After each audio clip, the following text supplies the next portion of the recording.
दिल्ली के कॉलेज के बाहर खड़े होकर एक लड़का लड़की का ग्रुप आपस में बातें कर रहे थे। उनमें से एक लड़की खुश होते हुए बोली, thank you so much guys, तुम लोगों की वजह से मैं वैभव के साथ टूर पर जा सकती हूँ, वरना तुम लोग तो जानते ही हो मेरे पेरेंट्स कितने स्ट्रिक्ट हैं। सिर्फ मुझे और वैभव को जाने देना तो इम्पॉसिबल था। उसकी बातें सुन एक लड़का जिसका नाम रोहित था मुंह बनाते हुए बोला, कम ऑन रिया, तुम हम लोगों की वजह से तो जा रही हो, लेकिन मजे तुम दोनों ही करोगे। मैं और वरुण तो बोर होने वाले हैं, क्योंकि तुम लोग तो किसी रोमांटिक सी जगह देखकर चोंच में चोंच लड़ाने बैठ जाओगे। और वरुण नाम का वह लड़का रोहित की बात में हाँ मिलाते हुए बोला, सही बात है, फ्रेंडशिप में क्या क्या नहीं करना पड़ता है। और उनमें से सबसे स्मार्ट दिखने वाला रिया का बॉयफ्रेंड वैभव, जो इन लोगों की सारी बातें सुन रहा था, वो बोला, रिलैक्स गाइज, ऐसा कुछ नहीं होने वाला है। हम दिन में मस्ती करेंगे, साथ में एंजॉय करेंगे, और रही बात मेरी और रिया की, तो रात तो हमारी ही है। इतना कहकर वैभव ने रिया की तरफ देखकर आंख मारी और रिया शर्मा कर बोली, तब की तब सोचेंगे। एनीवेज, जाना कहाँ है? एक ऐसी जगह जिसके बारे में कम लोग जानते हैं, और अगर हमने वहाँ जाकर अपने ब्लॉग के लिए वीडियो शूट कर लिया तो यकीन मानो हम रातों रात चमक जाएंगे। नो वे वैभव, मुझे तो लगा था कि हम एक नॉर्मल ट्रिप पर जा रहे हैं, लेकिन वहाँ भी तुम्हें अपने ब्लॉग की पड़ी है, और जाहिर सी बात है तुम अपने ब्लॉग के चक्कर में जा रहे हो तो किसी भूतिया जगह पर ही जाओगे। ऐसा नहीं है, वो जगह वाकई में बहुत खूबसूरत है। राजस्थान में एक जगह है जगतपुरा, जिसके बारे में कहते हैं वहाँ चुड़ैलों का वास है। कुलधरा और भानगढ़ के बारे में तो बहुत लोग दिखा रहे हैं, लेकिन हम कुछ अलग दिखाएंगे, कुछ नई जगह। वैभव की बात से रोहित और वरुण दोनों ही बहुत एक्साइटेड नजर आ रहे थे, लेकिन रिया का मन उदास हो गया था। फिर अगले दिन इन चारों का सफर शुरू हुआ। वैभव ड्राइव कर रहा था और रिया उसके बगल में बैठी हुई थी, और वरुण और रोहित पीछे वाली सीट पर बैठे हुए थे। गाड़ी में फुल म्यूजिक था और सब मस्ती से झूमते गाते आगे बढ़ रहे थे। शाम होते होते ये लोग जगतपुरा में एंटर कर चुके थे। सूरज डूबने लगा था और चारों तरफ सन्नाटा सा फैला हुआ था। रिया बाहर देखते हुए बोली, अजीब बात है ना, इतनी जल्दी यहाँ बिल्कुल सन्नाटा फैल गया है, जबकि नॉर्मली तो इस वक्त ज्यादा चहल पहल होनी चाहिए। रोहित ने पीछे से रिया को डराते हुए कहा, क्योंकि यहाँ तेरी बहनें घूमती है, मेरा मतलब है चुड़ैल। Shut up you idiot. तभी वैभव ने अपनी कार एक साधारण से घर के बाहर रोक दी। यहाँ क्यों रुके हैं? क्योंकि ये जगह हमारे काम की लोकेशन से सबसे नजदीक है। ये एक छोटा सा गेस्ट हाउस है, हम यहीं रुकने वाले हैं। कार से उतरते वक्त रिया ने देखा सामने दूर दूर तक फैला हुआ जंगल था, और जंगल के बीच एक ऊंची मीनार जैसी दिख रही थी।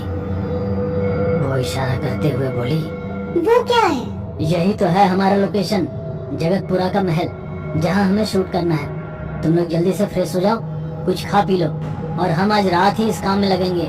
रिया इनकार करते हुए बोली, बिल्कुल नहीं, आज नहीं, आज मैं बहुत थकी हुई हूँ। कोई बात नहीं, तुम रेस्ट करना, हम तीनों जाकर वहाँ कैमरा लगाएंगे, और कल दिन में जाकर देखेंगे वहाँ हुआ क्या है, और बाकी कल शूट कर लेंगे। रिया चाहकर भी कुछ नहीं बोल पाई, क्योंकि इन तीनों लड़कों के एक्साइटमेंट के आगे उसे समझ नहीं आ रहा था कि क्या बोले।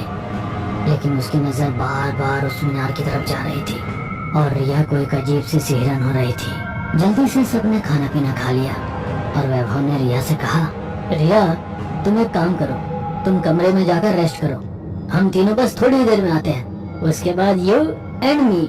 वैभव के शरारती अंदाज पर रिया शर्मा गई और बस चुपचाप हाँ में सर हिलाकर रह गई। वैभव, रोहित और वरुण तीनों ने बैग से कैमरा और कुछ काम की चीजें निकाल कर गए, लेकिन इससे पहले कि वे महल वाले जंगल में घुस पाते, पीछे से एक बूढ़े चौकीदार ने उन्हें आवाज देते हुए कहा, कहाँ जा रहे हो मरने के लिए? वैभव ने पीछे पलट कर देखा। काका, हम मरने नहीं जा रहे, हम ब्लॉगर्स हैं, हम इंटरनेट के लिए चीजें रिकॉर्ड करते हैं और लोगों को सच्चाई से रूबरू करवाते हैं, इसलिए महल में देखने जा रहे हैं कि इस महल के बारे में जो कुछ भी सुना है वो झूठ है या सच है। और उनकी बात पर बूढ़ा हंसता हुआ बोला, जाओ जाओ, कुछ दिन के बाद तुम्हारे बारे में पता लगाने और सच की खोज करने एक और टोली आएगी। इतना कहकर वो आगे निकल गया, और वरुण घबराता हुआ बोला, अरे यार ये क्या बोल गया, आज रहने दे क्या? रोहित ने वरुण का मजाक उड़ाते हुए कहा, तू तो रिया से भी ज्यादा डरपोक निकला। ठीक है, तू जा, रिया के साथ जाकर रेस्ट कर, हम दोनों ही करके आ जाएंगे। इतना कहकर वे दोनों आगे बढ़ गए और वरुण भी चारों तरफ देखकर घबराकर उनके पीछे पीछे चलने लगा। बीच जंगल में पहुंचकर जब उन्हें महल दिखने लगा, यहाँ तो सब कुछ बहुत नॉर्मल है। हाँ, तुझे ही डर लग रहा था। वैभव रुको। रिया को अचानक देखकर तीनों ही हैरान हो गए और वैभव बोला, रिया तुम तो यहाँ नहीं आने वाली थी। रिया जल्दी जल्दी आगे बढ़ते हुए बोली, हाँ, वो मुझे अकेले में घबराहट सी हो रही थी। वो एक अजीब सा गेस्ट हाउस है, इसलिए मैं तुम्हारे पीछे आ गई। वाह, ये जगह तो बड़ी कूल है यार। रिया को देखकर लग नहीं रहा था जैसे उसे जरा भी घबराहट हो रही हो।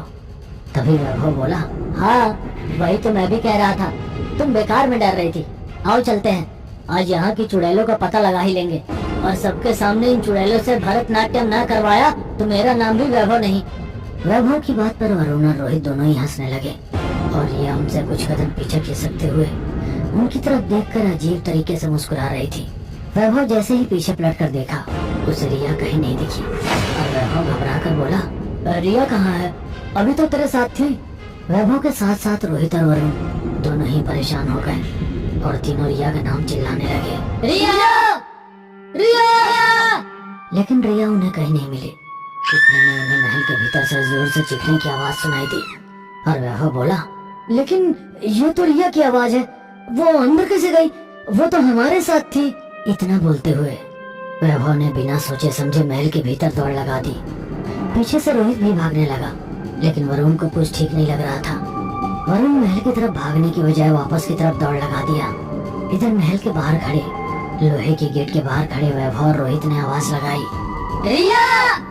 क्या तुम अंदर हो? और भीतर से रिया की आवाज आई, वैभव, मुझे बचाओ, बचाओ मुझे। रिया की आवाज सुनकर वैभव और रोहित बिना कुछ सोचे समझे महल के उस भारी दरवाजे को खोलने की कोशिश करने लगे और कुछ देर की मेहनत के बाद दोनों ने उस दरवाजे को खोला और भागते हुए भीतर चले गए। बाहर बने बड़े से गार्डन से होते हुए महल का रास्ता था। बड़े से आंगन और उसके चारों तरफ बनी बड़ी बड़ी इमारतें जो बिल्कुल खंडहर में तब्दील हो चुकी थी, लेकिन उन्हें देखकर लगता था कि किसी जमाने में कितनी आलीशान रही होंगी। चारों तरफ बने बड़े झरोखे ही झरोखे थे और वैभव और रोहित रिया को आवाज लगा रहे थे।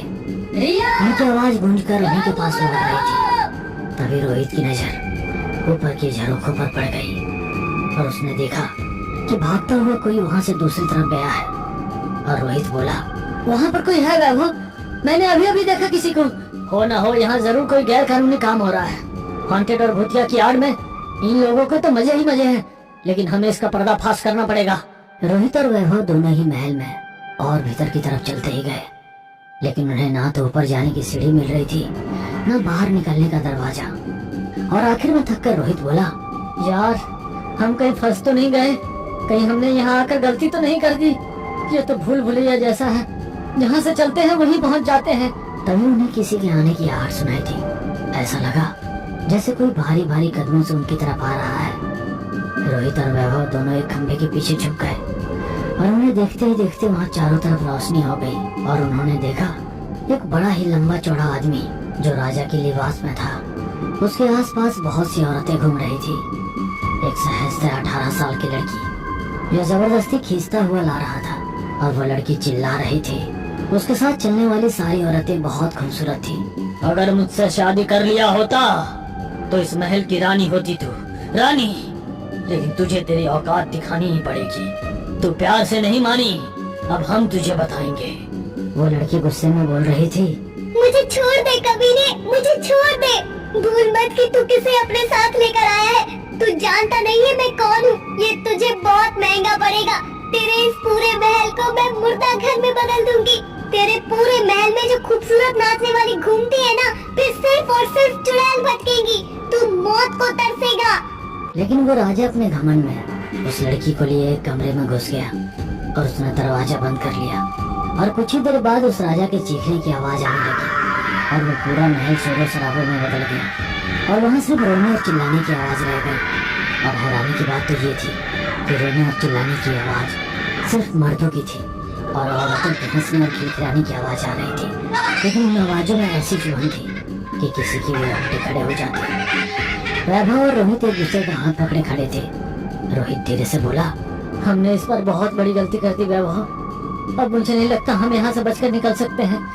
तभी पीछे से एक लड़की की आवाज सुनाई दी। तुमने बिल्कुल ठीक कहा, अब तुम यहाँ से नहीं निकल सकते। उन दोनों ने जैसे ही पीछे पलटकर देखा, सामने खड़ी रिया उन दोनों को देखकर मुस्कुरा रही थी। और देखते ही देखते रिया का सिर धड़ से अलग हो गया और वह सिर्फ एक बिना सिर की लाश की तरह उन दोनों की तरफ बढ़ने लगी। वैभव और रोहित दोनों बिना कुछ सोचे समझे वहाँ से भागने लगे, लेकिन वे जहाँ जाते वहीं सिर कटी औरत की लाशें और जली हुई औरत की आत्माएं उन्हें अपनी तरफ बढ़ती हुई महसूस होती।